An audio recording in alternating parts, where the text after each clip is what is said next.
இன்றைக்கி நம்ம Nafenas Kitchenல ஒரு சிம்பிளான ஸ்நாக்ஸ் ரெசிபி தான் பார்க்க போகிறோம். ஒரு தோசைக்கல்லில் கொஞ்சம் பட்டர் சேர்த்துக்கங்க. பட்டர் மெல்ட் ஆனோன்னே 2 பிரெட் ஸ்லைஸ் எடுத்து நல்லா டோஸ்ட் பண்ணி எடுத்து வச்சுக்கோங்க. 2 பக்கமுமே நல்லா டோஸ்ட் ஆகட்டும். இது ரொம்ப ஈஸியான சிம்பிளான ரெசிபி தான். கிட்ஸுக்கு ரொம்ப பிடிக்கும். ட்ரை பண்ணி பாருங்கள்.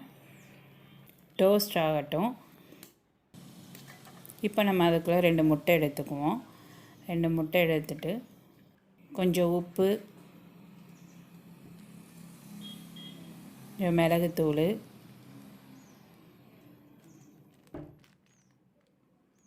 மஞ்சத்தூள்,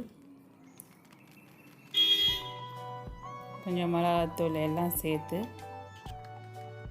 நல்லா பீட் பண்ணிக்கோ. நல்லா மிக்ஸ் பண்ணி நல்லா அடித்து எடுத்துக்கோங்க. அடித்து எடுத்தாச்சு. இப்போ டோஸ்ட்டும் ரெடி ஆகிடுச்சு. அதையும் ஒரு பிளேட்டில் எடுத்து வச்சுக்குவோம். நம்ம அடித்து வச்சுருக்க முட்டையோட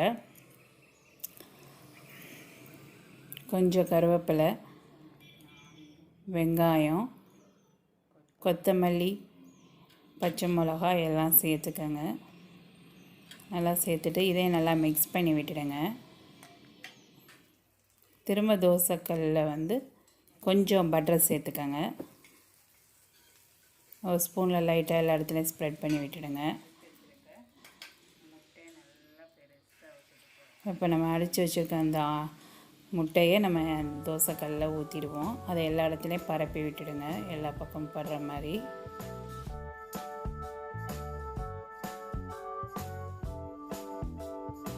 ஆஃப் பாயில் ஆனோன்னா சீஸை துருவி போட்டுக்கோங்க. இப்போ சீஸ் மெல்ட் ஆகுது லைட்டாக. இப்போ நம்ம டோஸ்ட் பண்ணி வச்சுருக்க ப்ரெட்டை அந்த முட்டையில் ப்ரெஸ் பண்ணிவிட்டு அப்படி வச்சுட்டு நடுவில் ஒரு சீஸ் எடுத்து வச்சுருங்க. ஒரு ஃபுல்லாக அப்படியே வச்சுட்டு சீஸ் ஸ்லைஸ் இதை வச்சுட்டு திரும்ப இதுக்கு மேலே ஒரு ப்ரெட்டு வச்சுடுங்க. திரும்ப ஒன்று டோஸ்ட் பண்ண ப்ரெட்டையும் வச்சு இப்போ நல்லா ஃபோல்ட் பண்ணிக்கோங்க. இந்த ப்ரெட்டையும் அந்த இதையும் நான் ஃபோல்ட் பண்ணிவிட்டு காமிக்கிறேன்.